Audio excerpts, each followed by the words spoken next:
Oye País, buenas noches, Oye País, yo soy Rudy González, gracias por su compañía en esta hora como cada noche aquí por Color Visión. Gracias por su compañía, un fin de semana por todo lo alto con el cierre exitoso de los Juegos Centroamericanos y del Caribe. Ahora, un poquito de detalles más adelante sobre esto, pero salimos por la puerta ancha, triunfamos en una organización buena, aceptable por el público que lo disfrutó, por la calidad de las competencias donde tantos atletas participaron. Todo quedó muy bien por lo alto, por todo lo alto. El PRM pasó una de sus pruebas internas al escoger a su dirigencia para los próximos 4 años, encabezada por Luis Abinader, 2026-2030. Hay muchas expectativas. En esta semana es la semana como cumbre de las expectativas sobre cambios en el gobierno, eventuales cambios en el gobierno. Vamos a hablar un poquito de esto también. Consejo Nacional de la Magistratura continúa avanzando ya con el anuncio de 4 jueces de que no van a participar en las evaluaciones ni se van a proponer para eventualmente continuar en el puesto de la Suprema Corte de Justicia. Mientras Educación prepara todo el ensamblaje para el inicio del año escolar el día 24 de agosto, las quejas llueven, eso es recurrente año por año, de los padres sobre el costo de los libros, de los útiles escolares, de inscripciones, de lugares donde van a tratar de conseguir algún cupo y no los encuentran, los ponen en lista de espera y de todo. Y algo que ocurre siempre durante los años.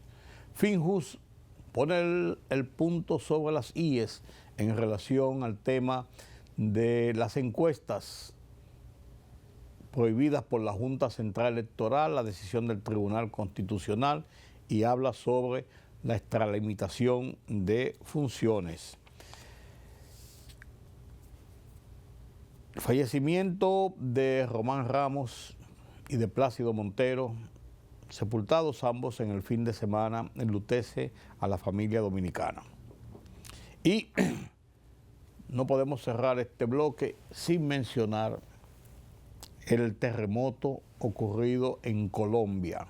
A las 8:34 de la mañana de este lunes, la tierra se sacudió en Colombia, en toda una franja más cerca de las costas del Pacífico, ubicado precisamente entre Medellín, Cali y Bogotá, prácticamente en este sector de San José del Palmar. Sacudió la tierra 7.4 en la escala internacional de Richter. Terremoto fuerte. Las primeras informaciones hablan de heridos, edificios colapsados, de una alarma generalizada. A la hora que grabamos este programa no tenemos mayores detalles, pero un terremoto de 7.4 grados en la escala internacional de Richter es un fuerte terremoto. Y debemos recordar lo que ocurrió cercano ahí mismo, en Venezuela, hace un mes apenas. Un terremoto seguido de otro terremoto 39 segundos después provocó hasta el momento más de 5.000 muertos. Más de 5.000 muertos, miles de heridos, una gran devastación en la construcción, en la arquitectura de parte de Caracas y en la zona de la Guaira,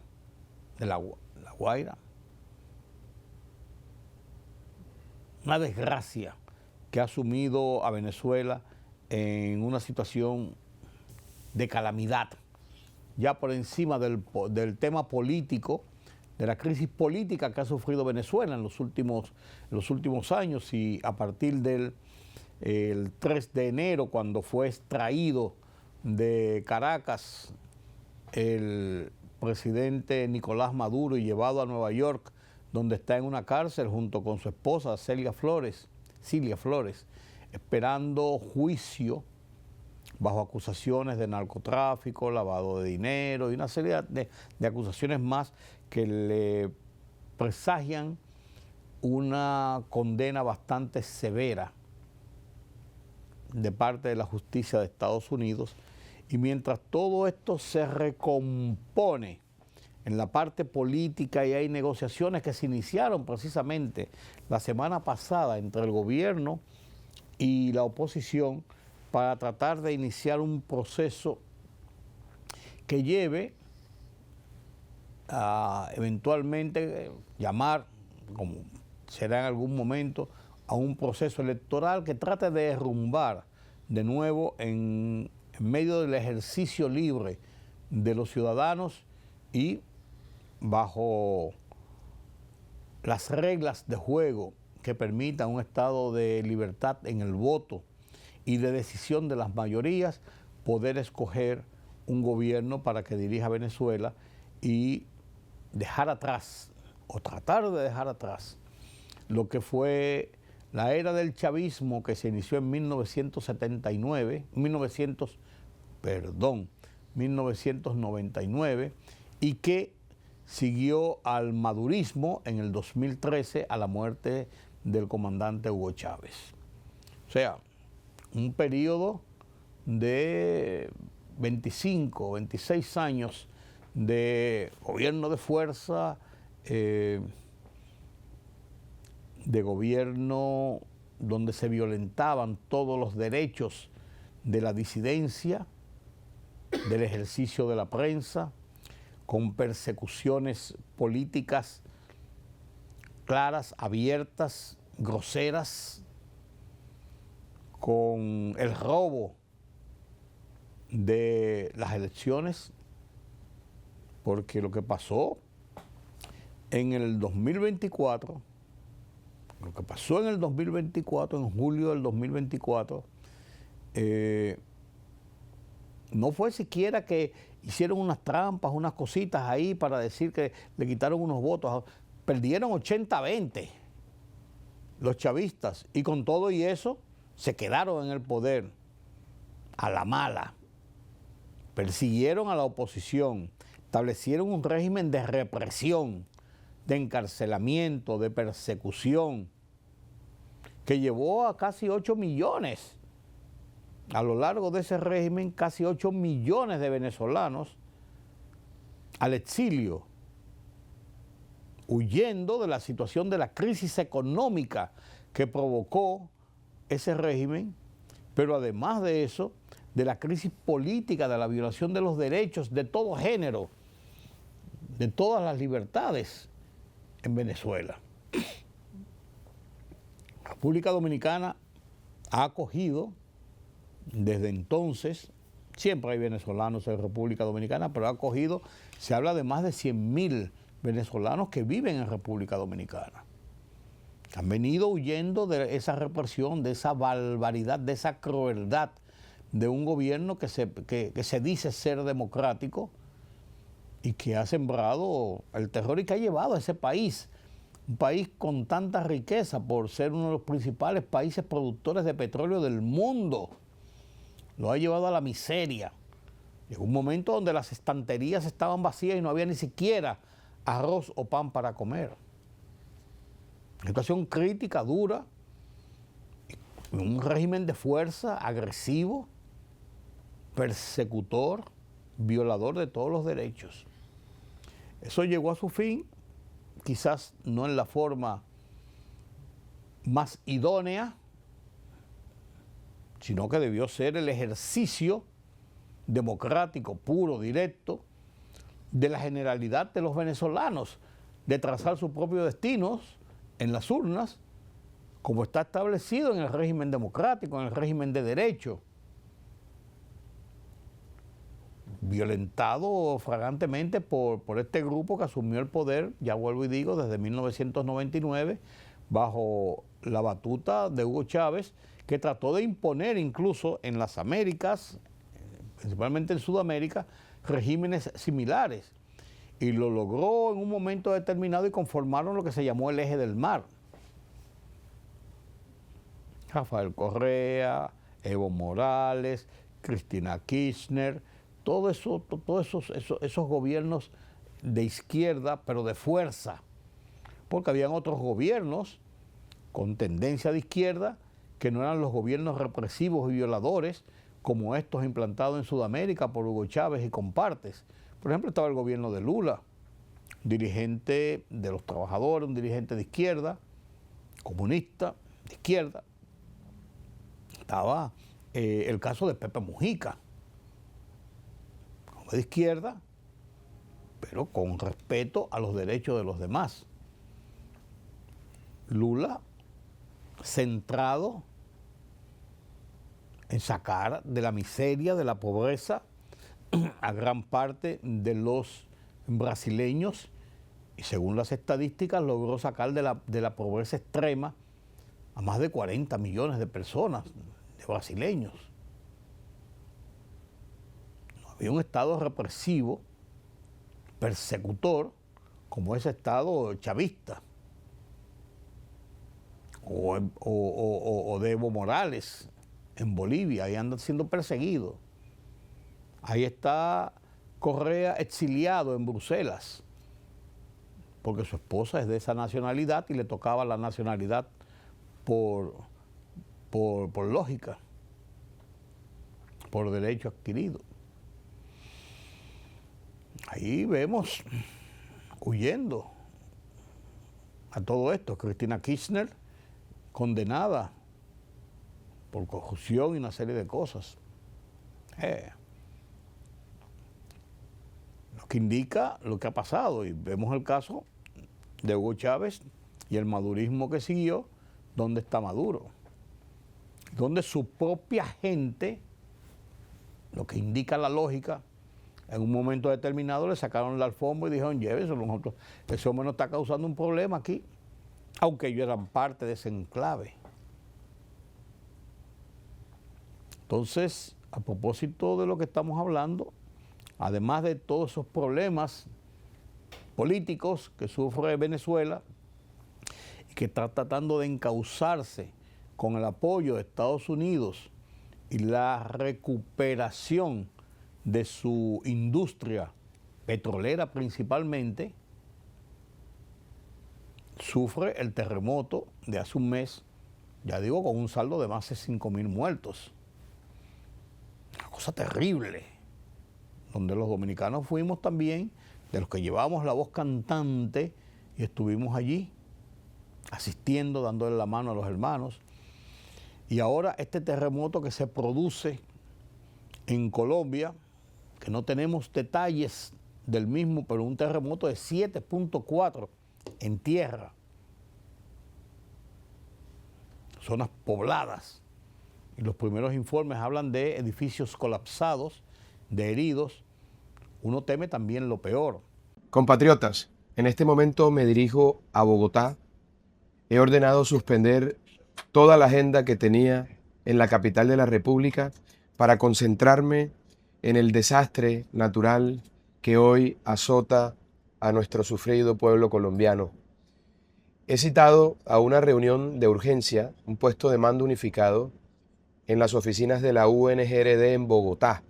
Allí estaré con todo el equipo tomando determinaciones y acciones. Personalmente voy a liderar estas acciones para llevarle soluciones a nuestra gente en el departamento de Chocó, en el eje cafetero y en otras zonas del país que han sido afectadas. No están solos.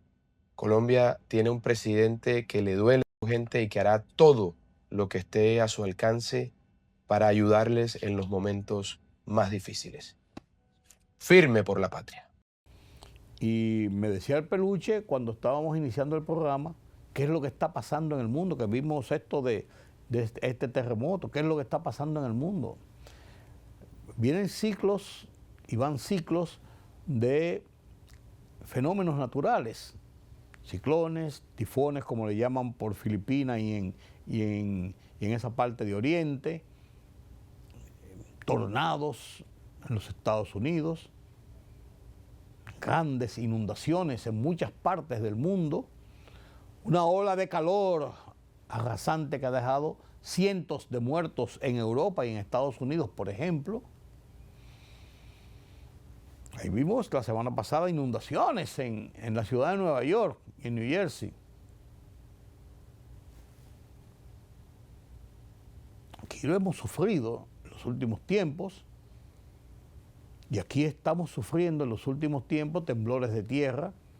La semana pasada se produjeron por lo menos un par de temblores de tierra de cierta importancia, 4.5, 4.7, no de una gran magnitud, ahí en la zona de Miches, la zona de cercana a Samaná. Esa zona es frecuente que tiemble la tierra, tanto en tierra como en el mar, cerca del Canal de la Mona, entre Puerto Rico y República Dominicana, la parte un poco más al norte, en la parte baja, cerca de Saona, en la provincia de la Altagracia, donde están los complejos turísticos. Pero también tiembla la tierra en esta parte del sur, cerca de Asua y esa zona.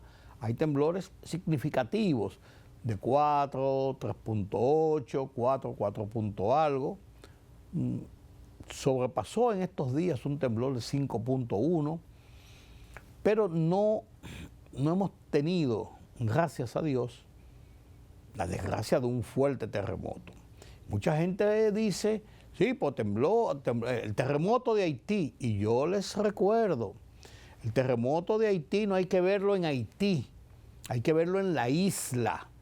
Tembló la tierra en la isla, un gran terremoto en el 2010, un gran terremoto que dejó 250.000 muertos, se habla hasta 300.000 muertos.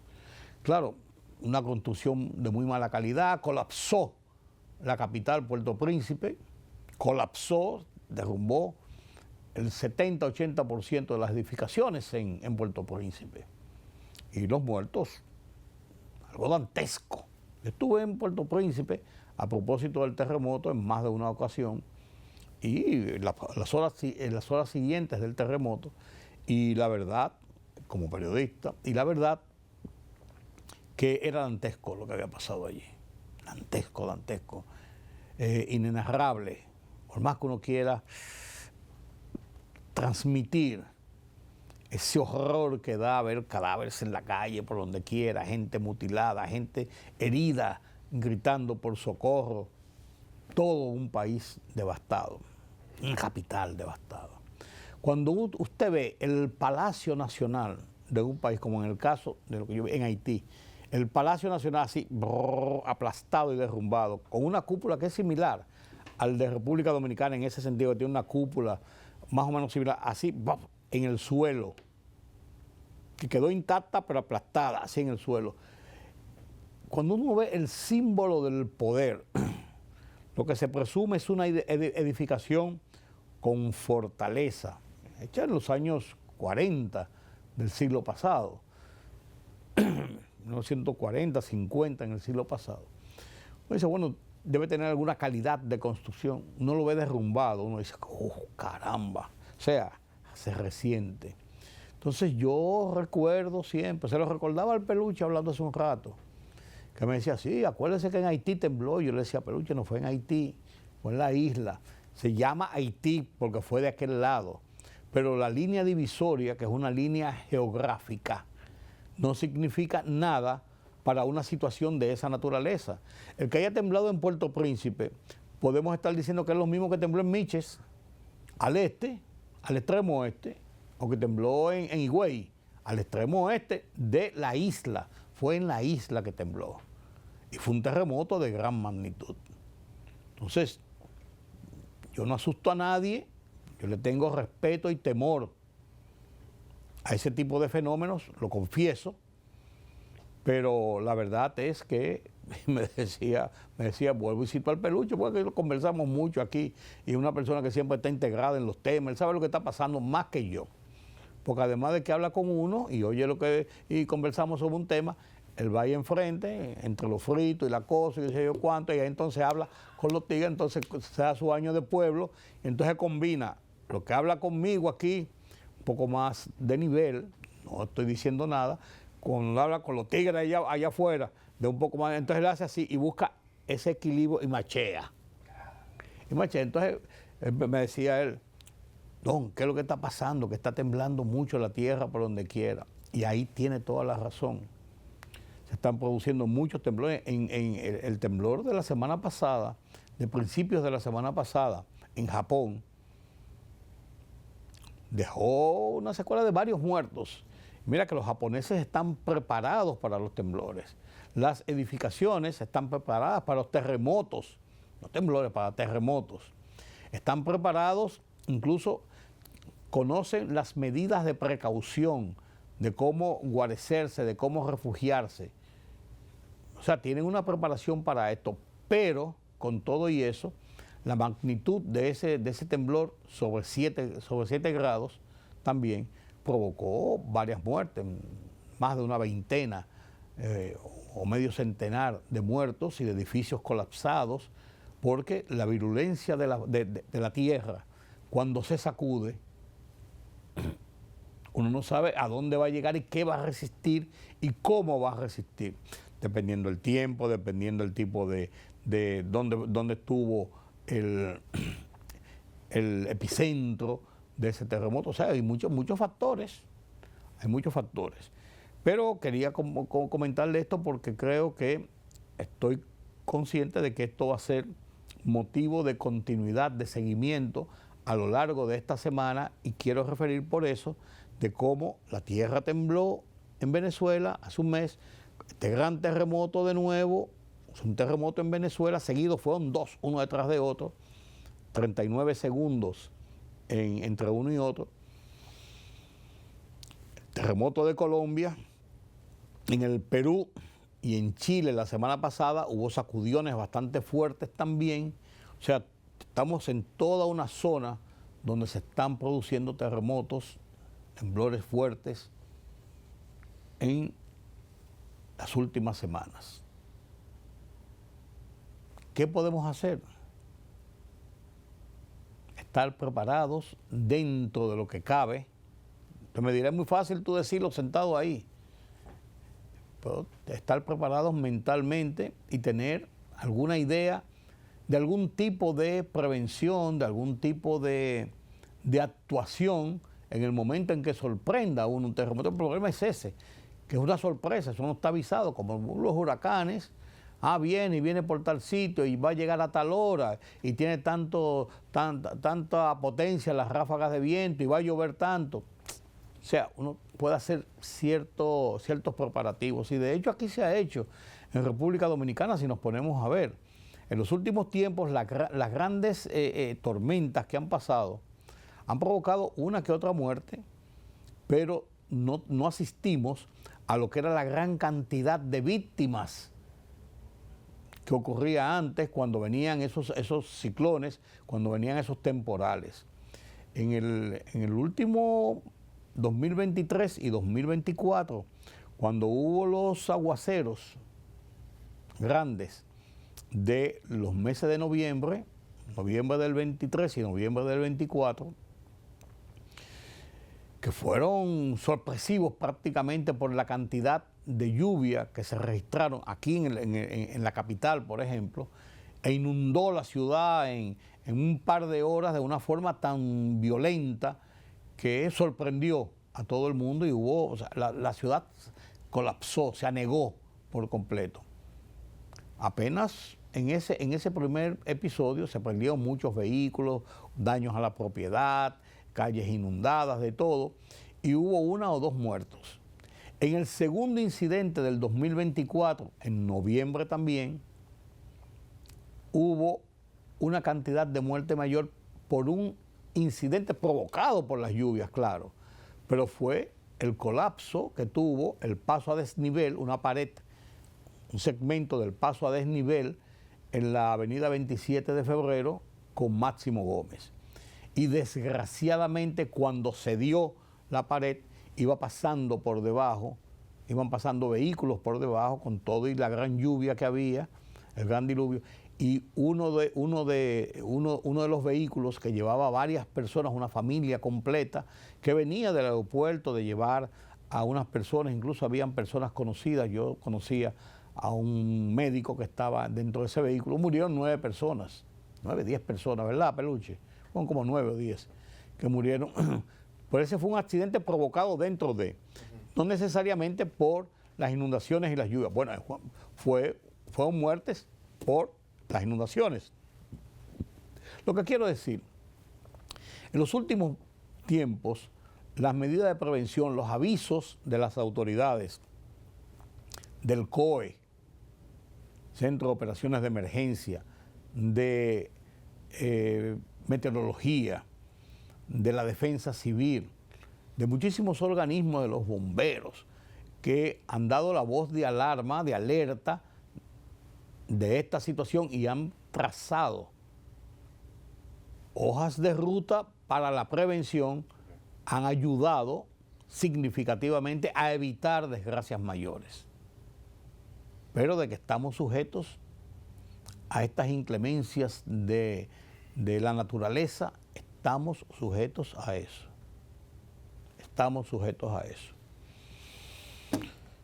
Uno no quisiera ser pesimista, pero esa es la realidad.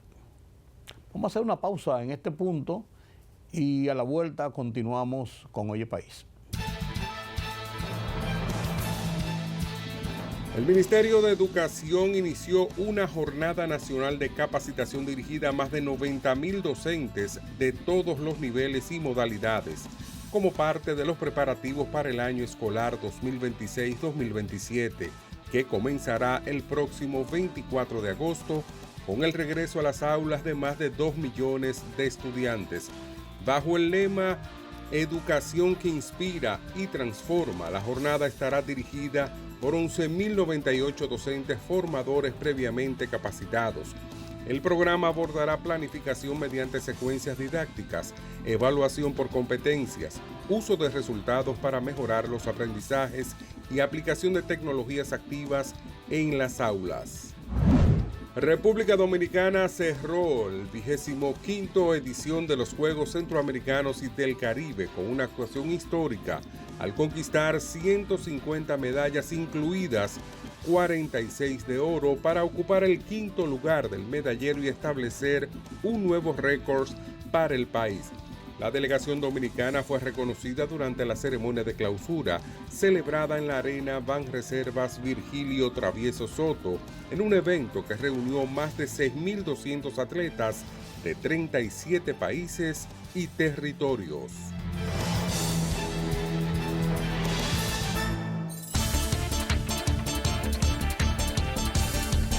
Irán insiste en que Estados Unidos acepte sus exigencias en las negociaciones antes de reabrir el estrecho de Hormuz.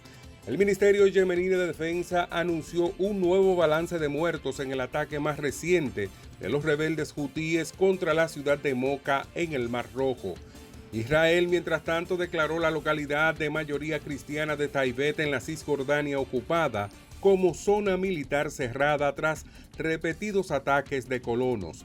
En tanto, el presidente de Estados Unidos, Donald Trump, ha explicado este domingo, en medio de las atascadas conversaciones con Irán, que ahora mismo solo está negociando a medias con la República Islámica y su estrategia pasa ahora a esperar el desgaste económico de Teherán por la guerra y las sanciones. Un fuerte sismo de magnitud 7,4 en escala Richter sacudió a Colombia a las 7:34 de la mañana de este lunes. El movimiento, que tuvo como epicentro San José del Palmar, en Chocó, a unos 280 kilómetros al oeste de Bogotá, con una profundidad reportada entre 96 y 107 kilómetros, según los servicios geológicos colombianos y de Estados Unidos. Mientras el Servicio Geológico de Colombia informó inicialmente una magnitud de 6,6 en escala Richter, que minutos después ajustó a 6,7, mientras el Servicio Geológico de Estados Unidos lo calculó en 7,4. La diferencia es habitual en los primeros minutos, mientras las agencias ajustan sus modelos. La libertad solo reside en los estados en los que el pueblo tiene el poder absoluto. Por el respeto a los valores democráticos y la dignidad del pueblo dominicano, El Rumbo de la Tarde, plural, objetivo, comprometido siempre con la verdad. Con Georgie Rodríguez, Rudy González y Ramón Colombo. Los poderosos ya están en el aire.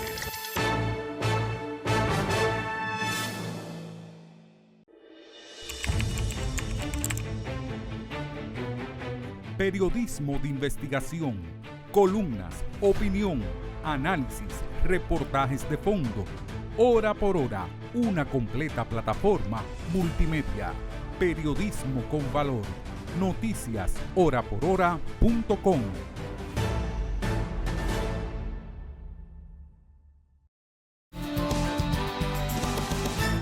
Terminamos por todo lo alto los Juegos Centroamericanos y del Caribe. Un gran espectáculo, una gran receptividad, una gran organización en la celebración de este festival deportivo que reunió más de 6.000 atletas, señores, de nuestra región, 37 países, rompiendo récord incluso de la cantidad de países que nos acompañaron. Y la República Dominicana hizo el trabajo de preparación de las estructuras de todas las edificaciones. Mire qué bello cómo se ve. Eso fue en el cierre del Palacio de los Deportes. Hizo las estructuras, invirtió, porque no es un gasto, eso es una inversión que sirve de receptáculo para la continuación de la práctica del deporte. Lugares donde se puedan reunir los nacionales, personas, para cualquier evento que necesite un espacio para una actividad pública, privada, importante.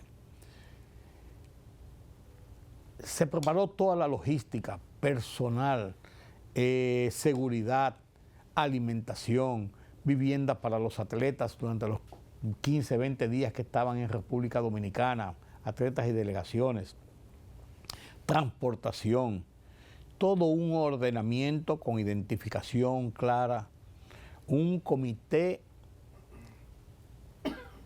que presidió toda la organización de los Juegos, presidido por el muy buen amigo José Monegro, que fue miembro de este programa cuando comenzamos en el 2009, junto con Farideh Raful y con Orlando Gil, hacíamos equipo aquí en Oye País en el 2009 y trabajamos 2, 3 años juntos. Bueno, Monegro y yo venimos trabajando juntos desde hace muchos años.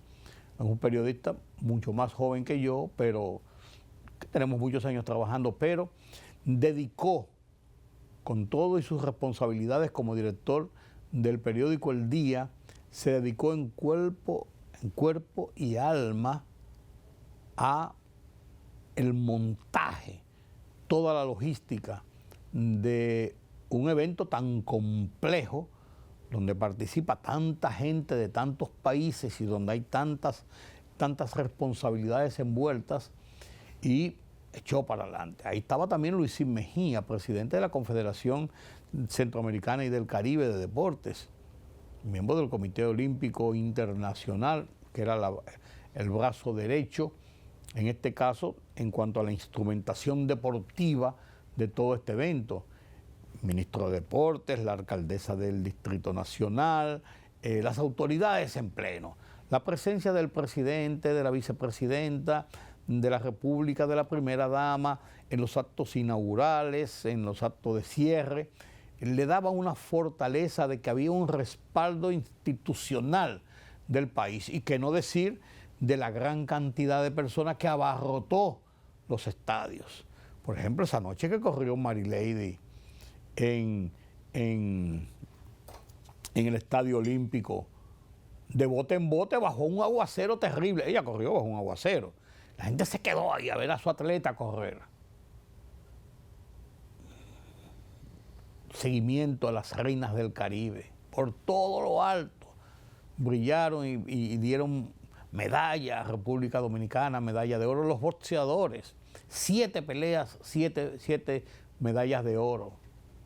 Una noche espectacular de jueves o viernes. De jueves. Una noche espectacular, una tras otra. Y ganaron oro en cada una de ellas. La revelación de Lirandi Alonso, 4 medallas de oro. Una gacela que lleva la ruta de Marilady. Se perfila como una atleta de primera línea, de primer orden en las pistas de atletismo de República Dominicana y del mundo. Espectacular esa joven. Y después, en las artes marciales, en varias modalidades de los deportes, ganamos medalla de oro. Y terminamos con un medallero, señores, que terminamos en 5º lugar. Ahí está el medallero finalmente. República Dominicana, 150 medallas, de las cuales 46 de oro, 37 de plata, 67 de bronce. Por encima, con 216 medallas, Venezuela, 49 de oro, 70 de plata, 97 de bronce.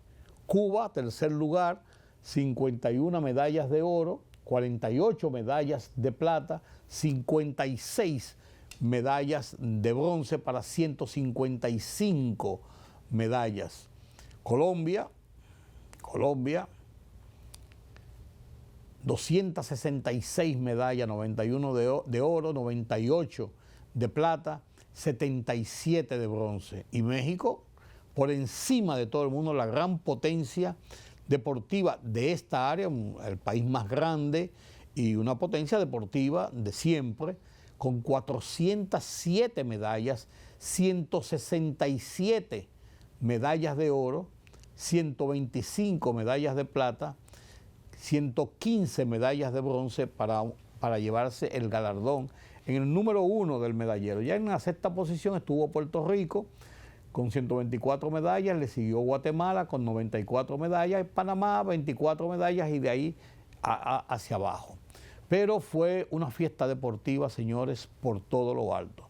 Los dominicanos nos lo gozamos y tenemos el orgullo y la satisfacción de que hicimos un montaje de primera línea con tan pocos errores que pudieron haberse producido, que fueron tan imperceptibles frente a todo lo bien, lo perfecto, lo organizado que quedó todo, que pasaron por debajo de la alfombra, como un evento de esta naturaleza, de 15 días y de esta magnitud de personas y en locaciones diferentes.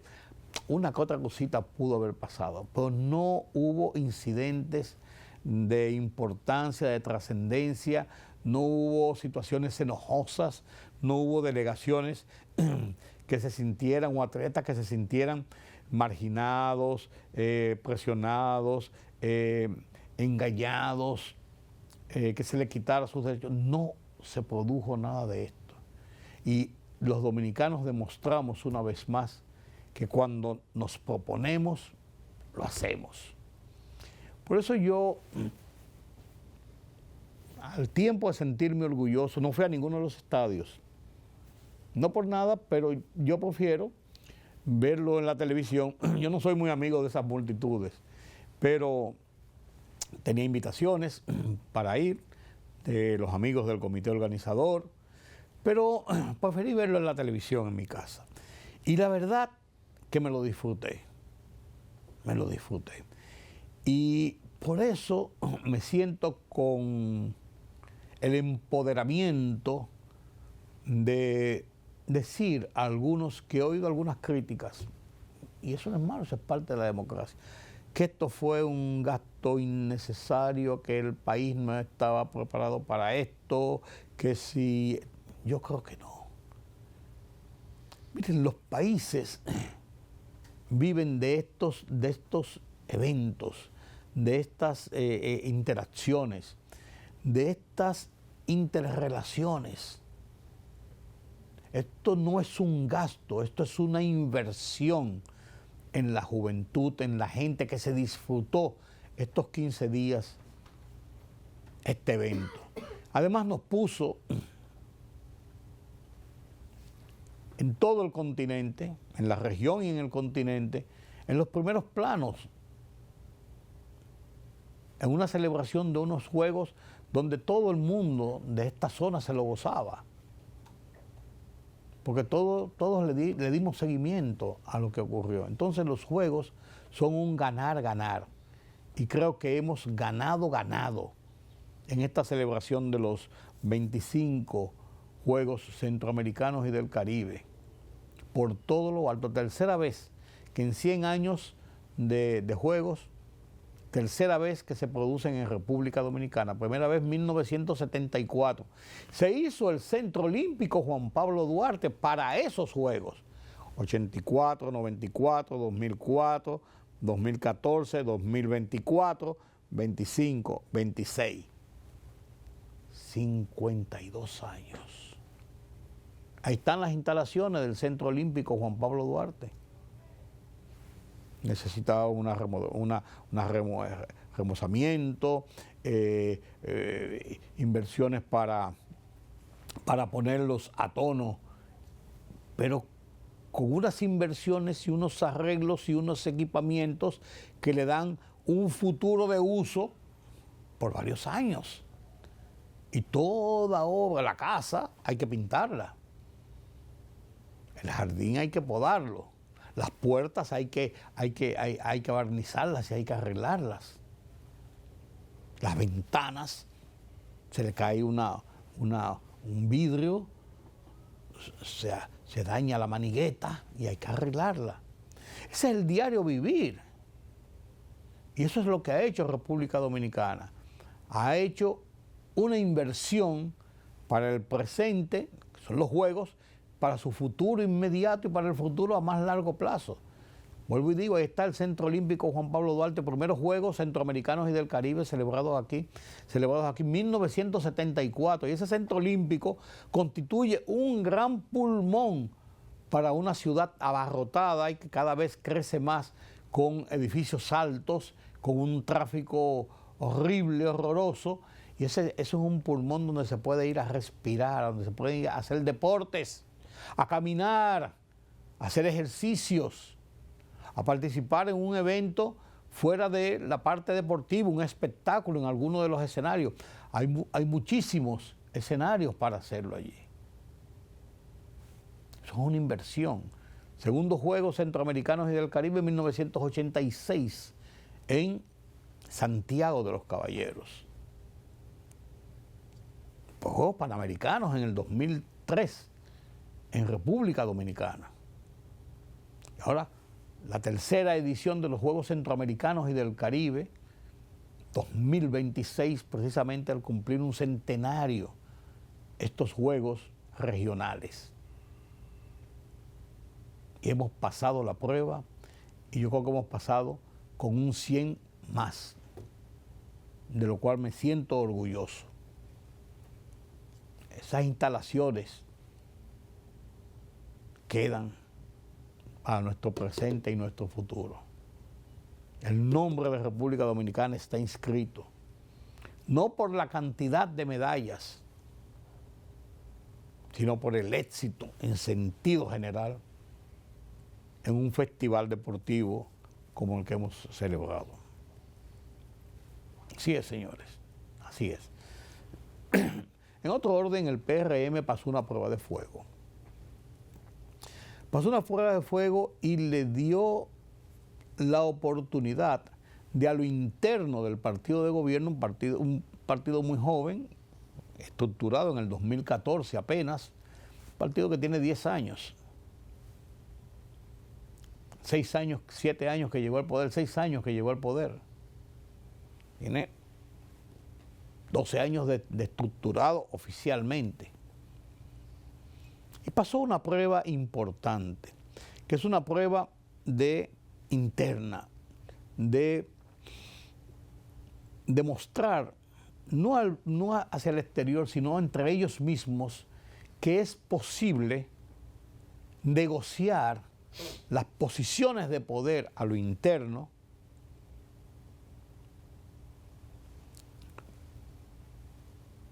la decisión de distribuir las responsabilidades sin tener que llegar a la división. El PRM más que nadie siente los efectos de lo que ha sido la división en los partidos en República Dominicana desde el PRD que llegó el 5 de julio de 1961, 35 días después de muerto el tirano y comenzar el inicio del desmoronamiento de la dictadura de 30 años de los Trujillo y sus alásteres. Y los procesos de división comenzaron y son múltiples las divisiones, las malquerencias, las zancadillas, todo lo que ha sufrido el PRD en su entorno, en toda esta vida del proceso democrático de República Dominicana.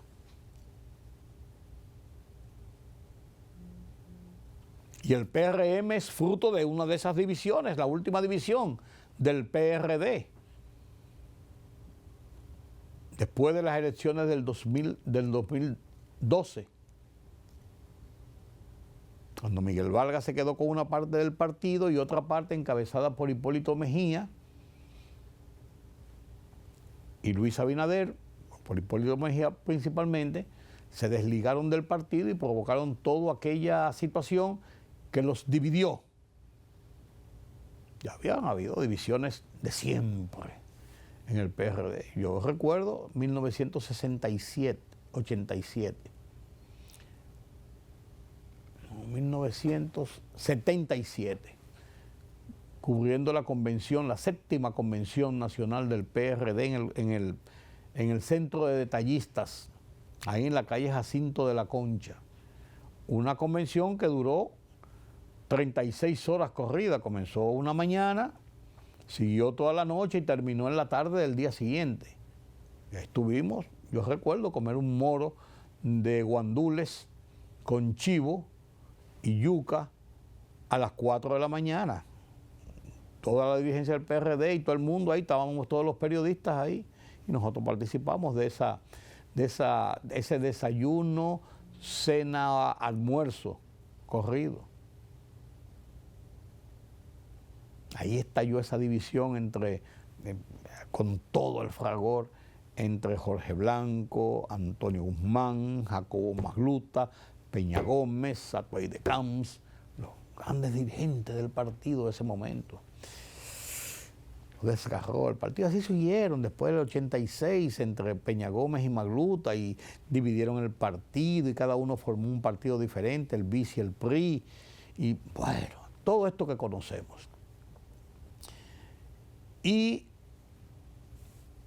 al presentarse la disyuntiva hacia las elecciones del 2028,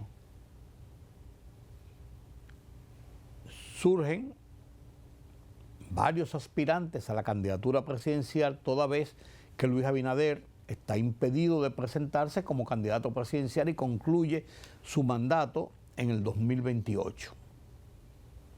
Una nueva camada que está apostando a reunir las fuerzas suficientes para convertirse en el candidato y competir por mantener al partido en el poder en los comicios del 28.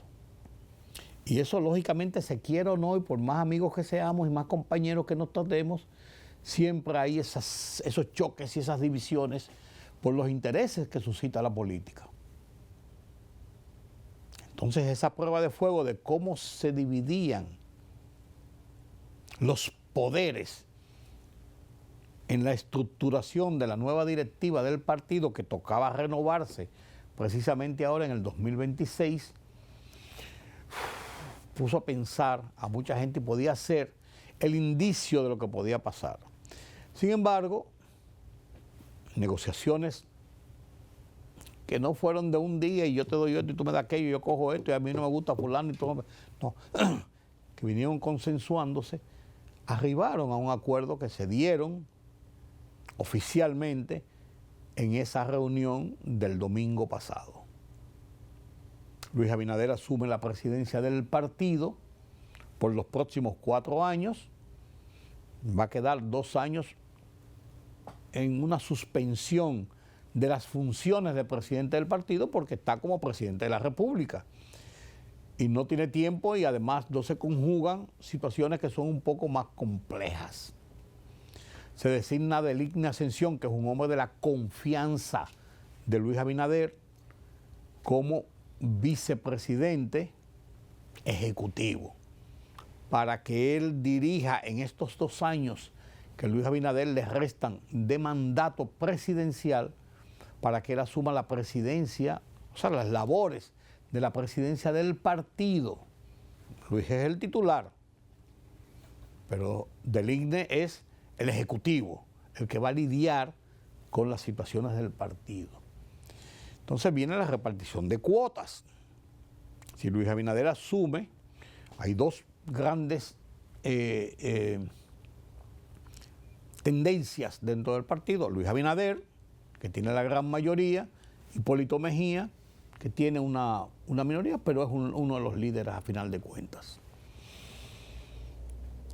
La cuota que tenía Luis Abinader con su hija Carolina Mejía, que tiene luz propia, no cabe dudas, pero es la hija de Hipólito Mejía, es una cuota de Hipólito Mejía. Se mantiene en la presencia del hijo de Carolina, Juan Garrigó, nieto de Hipólito Mejía, a asumir la Secretaría General del partido y sustituir a su madre, que también es alcaldesa de la capital. Y ha hecho el trabajo, ha hecho su trabajo. Y a decir de Juan Garrigó, yo le conozco, lo he tratado, pero no conozco su fortaleza, porque no tengo ese tratamiento de cerca, no conozco su fortaleza en el mundo político como para asumir la Secretaría General del partido de gobierno, y a un partido que viste pantalones largos. Pero a decir de la gente que le conoce, el joven, por su edad, por juventud, tiene talante, tiene condiciones para asumir una responsabilidad de esta naturaleza. El tiempo lo va a decir. Y la tercera parte de esa cuota se la dan a uno de los candidatos, prácticamente, porque Gloria Reyes es identificada directamente como una persona de la coordinación de la precandidatura o aspiración presidencial de David Collado, que son de las nuevas tendencias, por así decirlo, que tiene el PRM. Entonces las cosas se quedaron ahí, todo está muy bien, todo el mundo está tranquilo, no hay resquemores, y parece que, vuelvo y digo, el PRM ha superado esta prueba interna, lo que le ayuda a visualizar que el partido tendrá la capacidad de escoger sus candidatos, el candidato presidencial por los demás candidatos, a senadores, diputados, síndicos, regidores, son muchas candidaturas para los comicios del 28 sin que hayan mayores contratiempos. Siempre van a haber resquemores, pero sin que hayan mayores contratiempos. Eso parece indicar. La oposición tiene que estar un poco preocupada porque mucha gente apostaba a que ahí se iba a romper la taza y cada uno para su casa. No ha pasado. Los días por venir nos dirán. Permítame la pausa. Política, economía, sociedad. Los temas del día a día los contamos con claridad y con precisión. Recuérdate que el INTEVI se aumentó a un 18 para bajarlo a un 16. Sí. Una libertad de prensa que ellos no manejan y de expresión. Hay una especie de experiencia frustrada de la OEA en Haití. En Oye País, información veraz, periodismo con valor. Oye País, de lunes a viernes a las 12 de la medianoche por Color Visión. Siempre lo mejor. Periodismo de investigación, columnas, opinión, análisis, reportajes de fondo. Hora por Hora, una completa plataforma multimedia. Periodismo con valor. Noticias horaporhora.com.